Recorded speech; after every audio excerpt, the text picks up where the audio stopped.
การรักเพื่อนสำหรับกู ไม่ใช่ต้องตามใจเพื่อนเสมอไป ถ้ามันผิดก็ต้องห้าม เพื่อนมันไม่ได้คบกันแค่วันสองวันนะเว้ย แต่มันคบกันจนวันตาย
ให้กูลงนี่เหรอ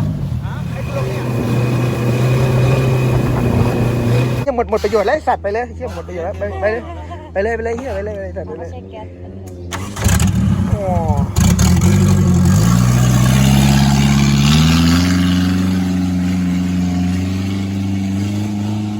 มีอะไรจะฝากติดไม้ติดมือเพื่อนกลับบ้านบ้างไหมเอาไปสักหน่อยปะล่ะ เอามาสักล็อตหนึ่งก็พอไม่ต้องเยอะแ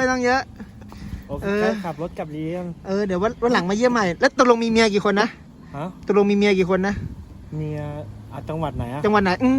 สุดยอดไหนแนะนำวิธีซ่อนเงินเมียแบบเมียจับไม่ได้มาสักข้อนี้ทำไงไม่รู้เอาไป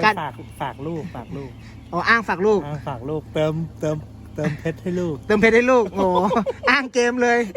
วิธีเม้มเงินเมียโอ้ยเฮียสุดยอดมึงนี่สุดยอดนี่เฮ้ยโชคดีเพื่อนเดี๋ยวไปก่อนโอ้นี่เพื่อนรุ่นบุกเบิกเลยสมัยไปขึ้นครูที่K1ด้วยกันK1อย่าเอาลงเฟซแล้วกันไอ้นี่กูเอาลงเฟซอันนี้กูลงเลยอันนี้กูลงจริงจังเลย